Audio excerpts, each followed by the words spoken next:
To the cause. Every moment we breathe, we're putting in the work for the sports stuff, and let's get right into it. We have a packed show. March Madness is around the corner with some playing games tonight. Joe and I will be breaking down each region, telling you who to look, keep an eye out for, and if you're definitely having some trouble filling out your brackets, this is the place to be. No question. I mean, we've got you covered no matter what it is. There's been a lot of talk about upsets, who you got to pick, what's going to happen. We've got it all covered. It's a great time of year to be a sports fan, and we've got a ton of stuff to get into. Now, hopefully, we will be joined later by a special guest. We haven't heard from him. We're not going to say any names yet, but if we get a hold onto him, we will let him join the program a little later. So like you said, we have a ton to talk about, so let's jump right into it, starting with the East region. At the number 1 seed, much deserved, the Virginia Cavaliers dominated the season. Absolutely fantastic year. Team that shoots the ball really well. They played in a very tough conference, and I think that this is a very good region for them. I mean, they have probably the easiest path to the Final Four out of any of the regions, I would think. And they're coming into this tournament with 28 total wins, coming off a 72-63 victory over Duke in the ACC Championship. I mean, Tony Bennett has revamped this Virginia team since he became a head coach back in 2009. Each year, steady progress, and this by far his best season since taking over the helm at Virginia. No question about it. I mean, this team all year, they've just been unbelievable. I like teams in the tournament that can shoot the ball well, because you see a lot of the teams we're going to talk about is they're one-dimensional, and if you take that inside game away from them, they're going to struggle. And I think Virginia, that's a good thing, that is they can depend on the shots going in. They play fundamental basketball, and I think that this team's going to have a very good path in this tournament. I really do. And what I really like about Virginia is their consistency, and since January 18th, here's a team that's gone 16-1, defeating quality teams such as UNC, Pitt twice, Syracuse, and Duke, definitely having the potential, like you said, in a region that is relatively weaker compared to some of the others, has the potential, the opportunity to make a deep run. Moving on to another close matchup in that region, we have the 9th-seeded Memphis Tigers against George Washington. Now, this one has been a toss-up. You hear a lot of experts being a little unsure of which way to go. Jersey, who do you like on this one? I had a hard time going with this one as well, but I ended up, at the end of the day, I have to go with Memphis. Beat Louisville 2 times during the year, up and down at some points, but overall, I just think I've seen Memphis play a lot more. I know what they can do. They've been in the tournament. They've been pretty consistent the last couple years. I think that my safe bet here is to go with Memphis. I'm going to have to agree with you on that one. I do like what Josh Pastner has done in Memphis with that team. Offensively, they share the ball extremely well, averaging just over 17 assists per game, 3rd best in the nation, and that explains why they are everyone contributes to that team. They have, I believe, 3 players averaging 10 points per game. They're being led by senior guard Joe Jackson, averaging 14 and 4.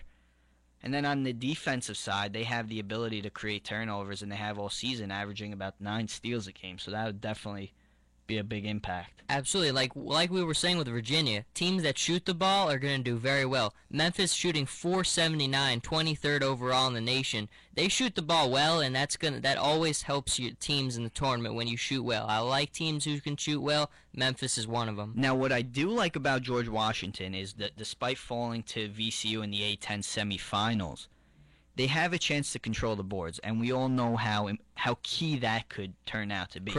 Critical second chance opportunities. Being able to control the boards allows for your offense to really rebound, reproduce, get a second chance, and second chances could end up in biting you. I mean, that's the thing, is a team like Memphis, who might struggle with the rebounding against a team like George Washington, it's going to be a possession series. You can't waste your possessions. Rebounds are going to be critical, and that's one thing to look at in George Washington's favor. However, I just think at the end of the day, Memphis is the more talented team. They're going to figure a way to get it done. Definitely agree, but like I said, if senior Isaiah Armwood and forward Kevin Larson can control those boards, kick it out to a guard like Maurice Creek, Memphis could have a lot tougher road they could, and than it should be. Absolutely. Let's go on to the next game then on the slate. We've got Cincinnati and Harvard. And the other day, we've been hearing a lot of people, they're picking the upset here with Harvard. And Harvard's one of those teams where everybody thinks the Ivy League school, they don't get as much respect as a team like Cincinnati. But a lot of people are going with Harvard, and I've been convinced. I'm going with Harvard, and this team had a nice year last year in the tournament. Cincinnati struggles scoring the basketball. They're only averaging about let's see here. They're only averaging about 68.7 points per game. They're not very good rebounding the ball. Field goal percentage isn't great. And then when you look at Harvard, fundamentally, they're a fundamentally sound team. They're averaging pretty good 73.6 points per game. They shoot the ball pretty well, 467%. So I'm calling the upset here. I'm going with Harvard. You know, these brackets come out, and you see this 12-5 matchup, and that automatically, despite who's labeled as the 12 or 5 seed, you really jump on that upset automatically. Yeah. Unfortunately, here, I don't think I'm going to go with Harvard. Sticking with Cincinnati. I really like the Bearcats. I think Sean Kilpatrick is by far a tremendous game changer. He's scoring. He's playing at a high level right now, scoring 20-plus points in 10 out of the last 13 games. I don't think Harvard has an answer for Sean Kilpatrick. I mean, Harvard does play great defense. Yeah. So if they could force somebody else to possibly have to control the game, they do have a great shot, but I just don't think they have an answer for Sean Kilpatrick. I agree with you. That's going to be the key for that team. The thing that at the end of the day made me decide to take Harvard is just the fundamentally sound. They're not going to beat themselves up. They're not going to make stupid mistakes. I think this team fundamentally sound. They've got a lot of veteran guys who've been on this team a while. Because, I mean, that's the thing we see with a lot of teams. Like the Harvard schools, the players stay longer. They play and develop better. People who play for a team like Cincinnati, if they're good enough, they're gone. They go to the NBA. So I think that's going to be a big thing why a lot of the gap in this parity is closer now, is because the players like the Wigginses, they're going to the NBA, which gives the teams like North Dakota State, Harvard, gives their players a chance to grow, and it gives them a closer opportunity to win these games. And definitely a player to keep your eye out for on Harvard is definitely Wesley Saunders, who's averaging 14 points a game. He's very efficient, shooting 47% from the field, and could lead Harvard into the next round. But we shall see. We'll see. We shall see. The next matchup, and here's where I had my first upset of in the Eastern region, North Carolina taking on Providence.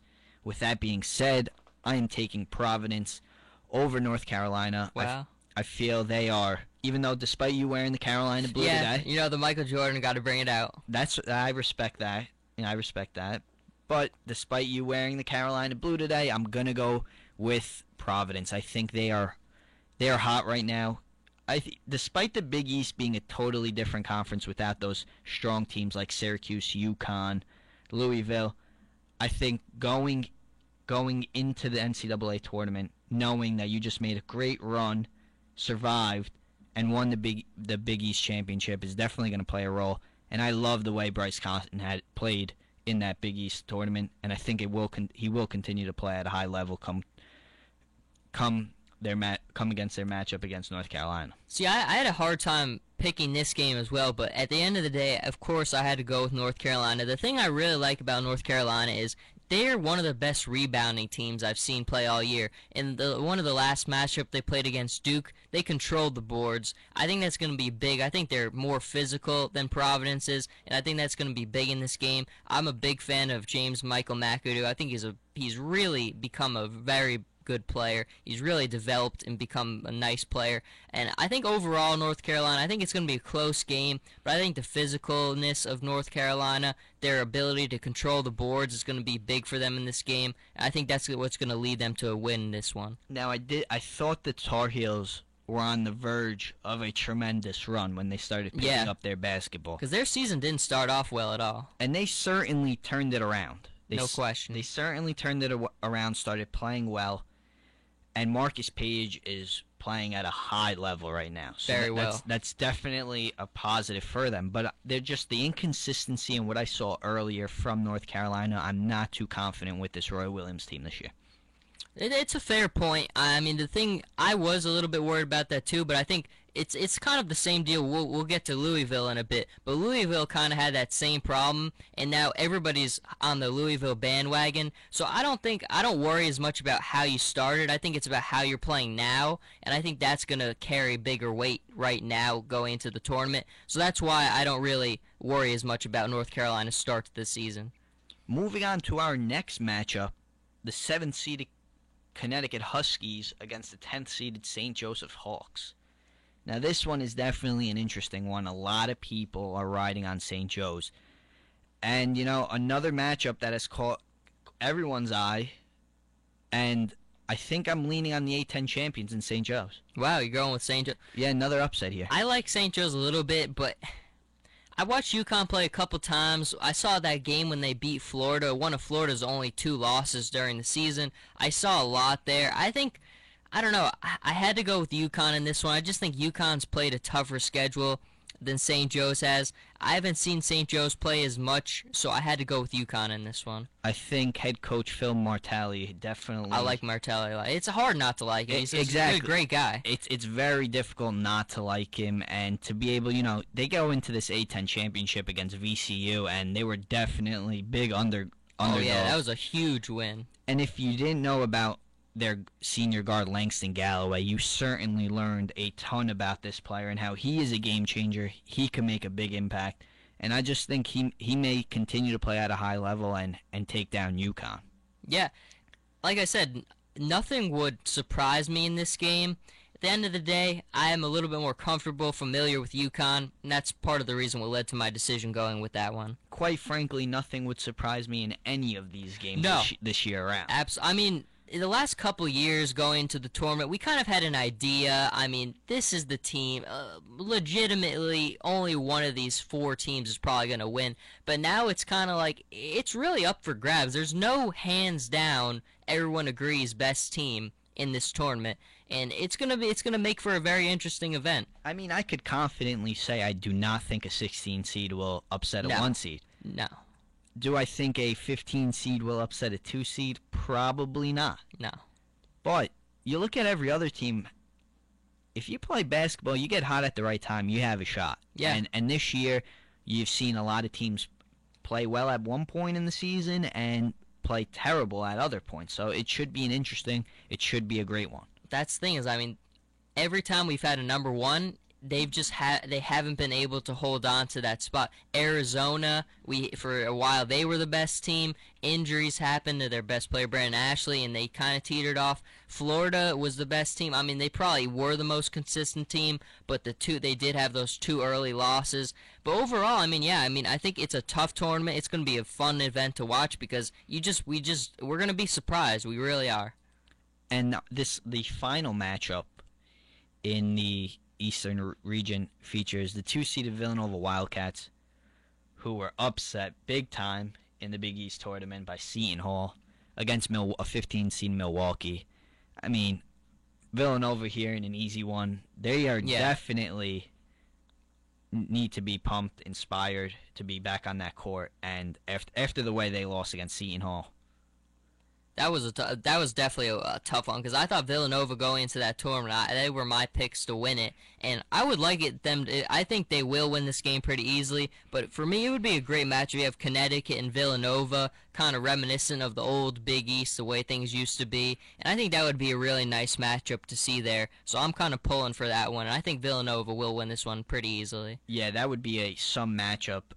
It definitely does remind you of some of the Big East showdowns that those It's two squads disappointing, have yeah. had. It's just not the same anymore. You know, and you think about Villanova, if they didn't get upset by Seton Hall, here's a team that was definitely in the running for a number 1 seed. Yeah, they really were. I mean, they had a really nice season, 28-4 overall. They had a good year. The Big East isn't the same as it used to be, but Villanova had a nice year. And they got 3 guys in James Bell, Hillard, Pinkson, and not to mention Ryan Arcidiacono, who, if he's on from behind the arc, this kid could really light up the scoreboard. Teams that can shoot, you got to watch out for them in this tournament. Joe's big on the shooters. I love the shooters. I love them. Were you a shooter in your prime? Well, yeah, I don't have ball handling skills whatsoever. I can't dribble for my life, but you give me the ball and it might go in. You posted up from 3? A little bit. Maybe some James Jones, some Ray Allen out there. Wow, look at that. Some serious comparisons Got to there. do the Miami Heat comparisons. There you go. I respect that.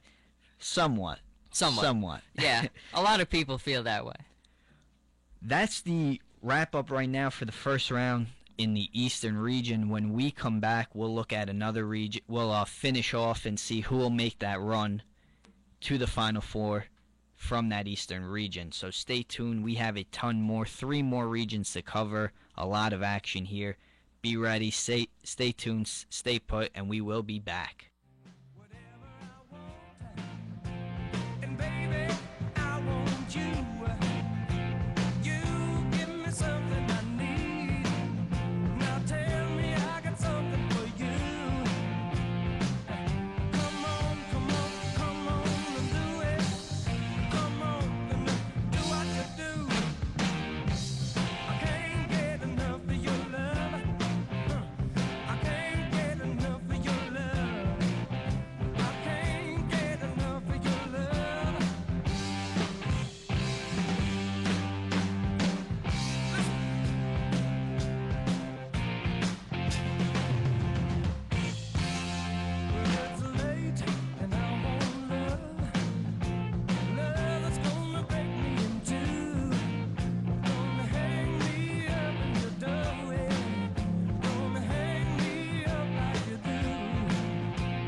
Hi, this is Jason Mott, closer for the 2011 St. Louis Cardinals, and you're listening to WICR.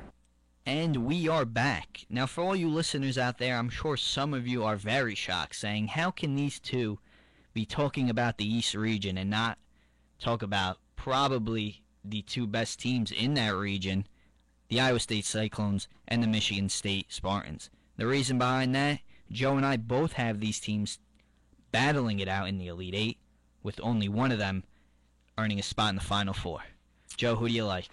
In this one, it's a tough one. Michigan State, I think Iowa State, we were talking about it before, one of those teams that hasn't gotten a lot of recognition, but man, this team is unbelievable. Sixth in scoring, 82.9 points per game. They shoot well, 471. First overall in assists, 18.5. Iowa State is a very good basketball team.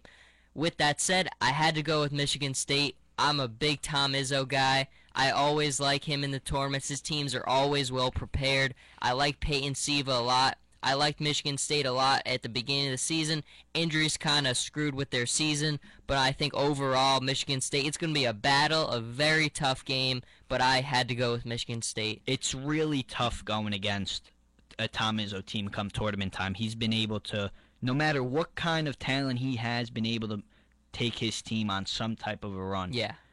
So it's definitely difficult going against a Tom Izzo Michigan State team. However, I have been on the Iowa State bandwagon since the beginning of this season. And here's a team who has serious quality wins and who, quite frankly, still isn't being recognized for how well they've played. And here's a team, like you said, has the ability to score a lot of points. They distribute the ball very well. They get scoring options from a lot of different guys. A trio, probably the best trio in my opinion in the NCAA, of Melvin Ejim, DeAndre Kane, and George Niang.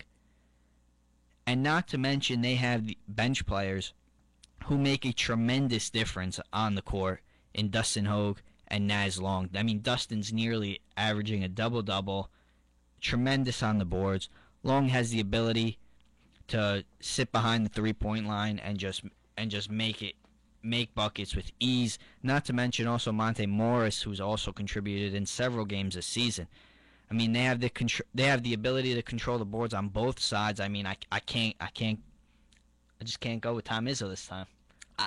Those are pretty compelling arguments you make there, and like I said, I mean, at the end of the day, when I fill out a couple brackets, I have this one going both ways. I have Iowa State win one, I have Michigan State win one. So no matter what, you're going to win in one of the brackets. Exactly. But in my main one, I went with Michigan State. For me, I've always been a big Tom Izzo guy, and at the end of the day, I feel like he gives the team the edge that makes me pick Michigan State. And definitely a valid point with Tom Izzo. You can't go wrong with a guy who has such great experience and has led his team deep in tournament runs, compared to a Iowa State team who, quite frankly, you're not used to seeing Iowa State making a run or even being this 3 seed, this powerhouse. But I like the fact that even though they are playing well, they're still under the radar, and you're not hearing enough about this team, and it's a shame because they've definitely played great basketball all season. And that's lethal this time of year. I mean, when you're underrated, you don't want that to be happening. Absolutely not. So we're going to stay on the same side of the bracket, move to the South region now, where the Florida Gators are the #1 seed. Joe, what are your thoughts on Florida? I'm going to say I'm a little biased towards Florida. I've always been a big Florida fan, and I think Billy Donovan is just one of those guys where his team, each and every year, he's always putting together these competitive teams. I think Billy Donovan is one of the best coaches in college basketball. I love his teams, and I think overall this year they've probably been the most consistent team all year. Only 2 losses to UConn and Wisconsin. And the thing I like is those came very early in the season, which shows that they've really been consistent since December. They haven't lost a game. A lot of people are going to cite that the SEC is a weak basketball conference, and I do agree there. But I think fundamentally there's a lot of senior leadership on this team. They play fundamentally well together. They have good point guard play. I think Florida is probably the best team in this tournament and has the best shot to win it. I think they have been extremely consistent in terms of, if you look at the other teams in the tournament, even the other #1 seeds. Now, I understand Wichita State undefeated. It's a whole Yeah. nother ball game with that team compared to who Florida has played this season. The consistency really catches my eye. And also in terms of all the other number one seeds, I think they may have one of the easier routes They do. to make it to that championship game in Dallas. I agree. I definitely agree there. But before they could attempt to make it to Dallas, they would take on the winner of Colorado and Pittsburgh. A nice 8-9 matchup. And here's where I like the higher seed in the Pittsburgh Panthers. I love teams that play strong defense. And here's a team who, when they play their lockdown defense, can frustrate an opponent quickly and for an entire game. I like Pittsburgh too. I had Pittsburgh winning this game and playing Florida. I was listening, and there's some people actually think Pittsburgh matches up pretty well against Florida. The only thing that worries me about Pittsburgh is I am not a fan of Pittsburgh head coach Jamie Dixon when it comes to the tournament. He is really just, his teams have never performed well in this tournament. They've been upset way too many times for my liking. I've picked them a lot of times, and I've been disappointed by the results there. And I think that's telling for when a coach's team really doesn't show up and doesn't perform well. I think that shows maybe a lack of readiness and preparation there. So I've never been a big Dixon guy, but I think they will win this game and play Florida in the next round. And here's the thing: if I'm Colorado going into this game, if you did you get a chance to watch Pittsburgh play against UNC? I saw a little bit of that game, yeah. Now here's a team in UNC who was down the entire game by a lot, but started to slowly come back as they began to put a full court press on Pittsburgh. They were rattled. If UNC had put on a press the entire game, that would have been a completely different outcome. If Colorado could somehow play some press defense, they do have a shot. They will rattle this team. Yeah, it's a close matchup. It really is. And both teams all year have really struggled against the best teams in their conferences, especially Pittsburgh. Colorado did have a nice win against Kansas, so I think that shows you that these two teams are probably pretty even in terms of their skill level. So I think it's going to be a close game, but I think we're both agreed we're going with Pittsburgh in this one. The Panthers will take this one. All right, our next matchup, another 12-5. Interesting.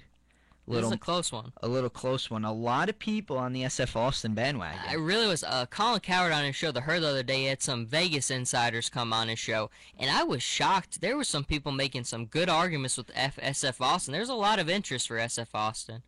Are you on that bandwagon, Joe? I am not. I'm a big Shaka Smart guy. I think what he's done with VCU, they're always prepared for this tournament. They played very well the last couple, after they established themselves a couple of seasons ago.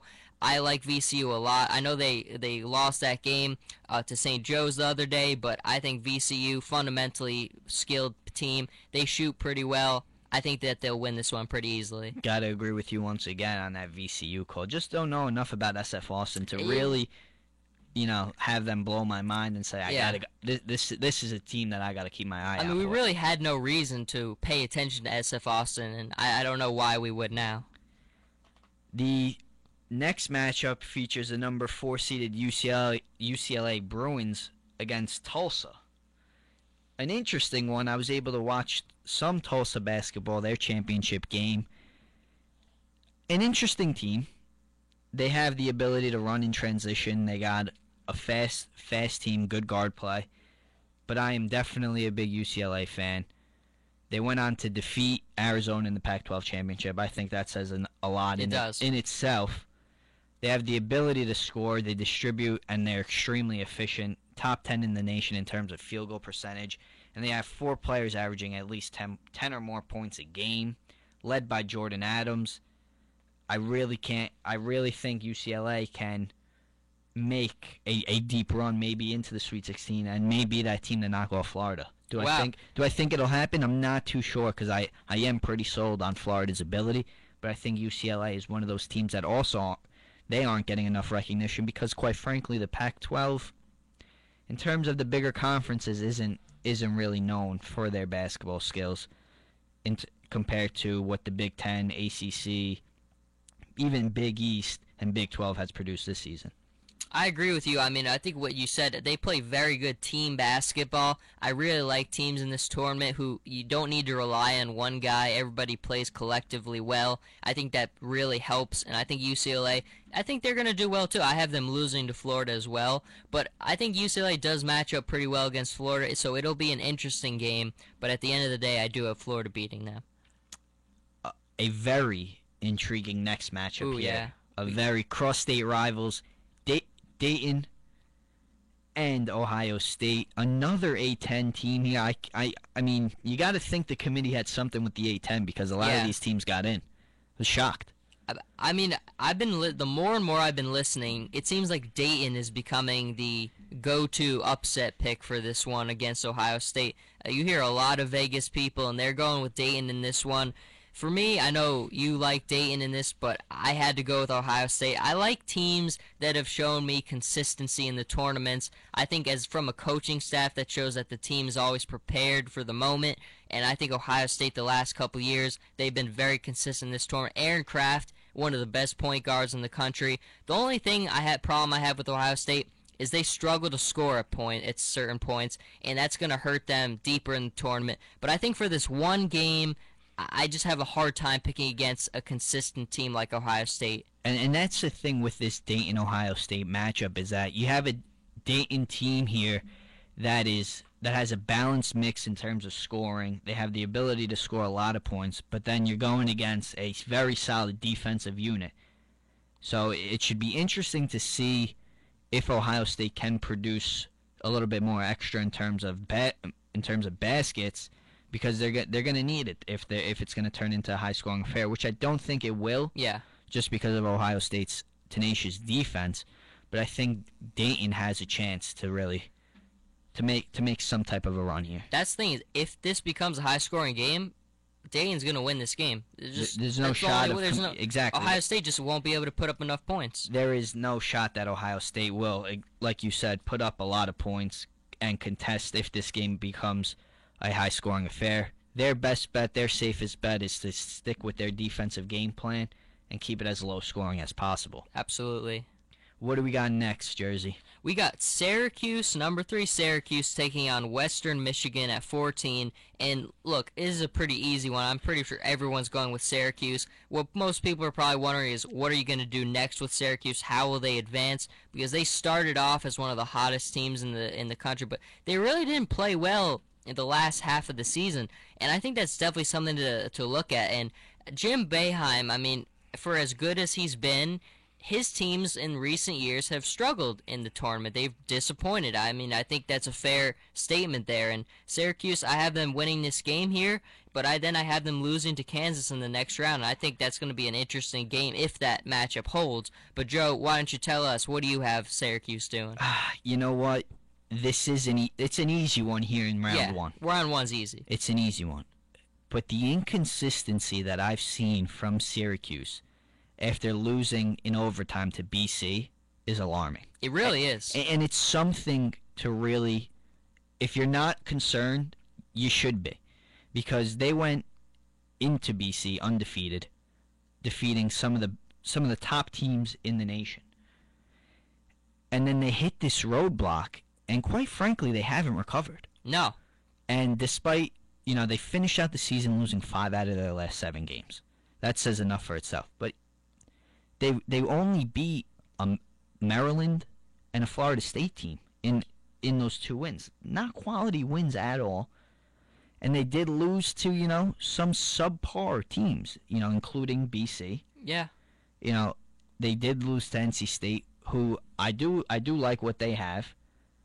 And they did fall to a very good Virginia team, so no knocking. You can't knock that. No. And of course Duke. But at the same time, you got to be concerned with what's going on for Cuse and Jim Boeheim. Very fair. I mean, it's like we've been saying all show. You want the teams that a lot of people are picking now, like a Louisville, they're playing their best basketball right now as the tournament starts. And when you're a team like Syracuse and you've really been struggling going into the tournament, those are usually the teams that really don't do well. And so you want to be playing your best basketball now. Syracuse is not, and it's definitely something to be alarmed with. Yeah, I definitely like we both agreed that we can have Syracuse move on easily from this one, but I can't see him making much noise in this tournament. And unfortunately, who was it? Grant injured. Yeah, I believe so. Him being out really has hurt that team It's been a difference maker. In terms of just collecting rebounds, even on the defensive end. Definitely a big loss for this team. Big loss. And we have next New Mexico against Stanford. Interesting game matchup. You know, two teams that don't exactly jump right out at you. It's a close one. Stanford, for me, hasn't been too flashy this year. Never really stood out to me. New Mexico, I had to go with in this one based on seeding. They had a nice year, nice overall depth there. I went with New Mexico in this one. Yeah, and here's the thing with this game. Two teams that really neither catch my eye, neither say, oh, this is a definite. Yeah. So if one or the other wins, wouldn't be surprised for this matchup. But what I did realize from doing some research on Stanford is they're a veteran team. But what I really don't like about them has been their inconsistency all year round. Now, in terms of New Mexico, yeah, they won the Mountain West Conference. But I think that says enough. It's not saying much. I think that says enough. West I mean, they were really only tested against who was it? San Diego State. Yeah. Who they were able to beat 2 out of the 3 times, including in that championship game. So I just feel like New Mexico has an edge, but it wouldn't surprise me if Stanford were to come out. Yeah, I mean, top. Honestly, I think this is one of those coin flip games where either way you go, you don't know what's going to happen. If you're filling out multiple brackets, you should probably pick 1 and 1 in each of them. It's a tough one right there because we just don't give a lot of recognition to either team. Exactly, and that's the main point. I mean, I don't even know what more to say about it just because neither team strikes me. Absolutely. I mean, I think the average fan would rather us talk about Kansas than talk about New Mexico and Stanford. It's just the way the business goes. Of course, and that's our next matchup. Setting it up. Kansas without their big man, Joel Embiid. Yeah. And that won't affect them come round 1. No. They'll be able to get past this. But I think they'll be able to get past round 2 even if he's not ready. I agree. But come round 3, he better be there. If it's Kansas-Syracuse, that's going to be a very interesting matchup if he's not ready. I mean, the good thing for them is Andrew Wiggins is really played a lot better the last half of the season. He really had a tough transition into the season, but he's been playing very well as of late, and they're going to need him. They really will because Embiid's a phenomenal player. They rely on him for a lot of their offense and defense on that team, so they're really going to need Wiggins to step up here. I have them going and playing Florida in the national semifinals, so I have them going far even without Embiid, but it's going to be interesting because that is a very big loss. And here's the time, like you mentioned, for Andrew Wiggins to play at an elite level. Show the nation that he's not only the best freshman, but also one of the best players. He's worth the hype. He needs to really set the stage for this Kansas team, especially missing such a tremendous piece in Embiid. But, quite frankly, I mean, I do have Kansas going far. I have them all the way to my Elite Eight, the semifinals over here. But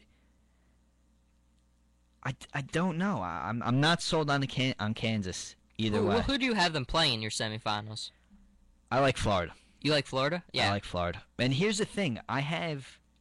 Before Kansas could even make it to play Florida, I don't have them playing Syracuse. You don't have them playing Syracuse? Wow. I really like this Dayton team. You like Dayton? I really like Dayton. I really think that they're poised to make some type of a run this year.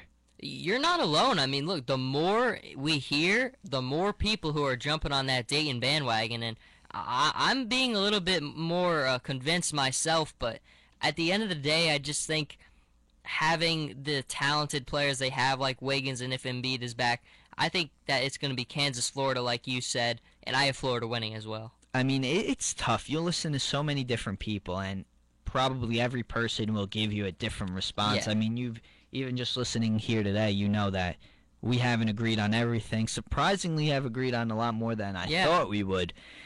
But I mean, I don't know. There's just something. I think I've been convinced by the real experts out there that Dayton has the potential to make a run, and I'm just not sold on how Syracuse has been playing as late, and that's really disappointing because here's a team who, before they went on that slump, probably would have been the favorite to win it all. Hands down. I mean, no question about that. So, heading into the Elite Eight, we have Florida. Florida taking on Kansas in the South region, correct? Yep. And then in the East, Michigan State, Iowa State. We're agreed on all those. Wow. That's a little shocking. That is a little shocking. I'm surprised. For a first show to agree this much, it's a little bit alarming, yeah. Interesting. People usually disagree more. We're going to be back, take another short break, and we'll jump right into the other side of the bracket where we'll take on the West and then tackle the Midwest. Finally, we'll have a full Elite Eight, head into the Final Four, and our final predictions. Stay put and stay tuned.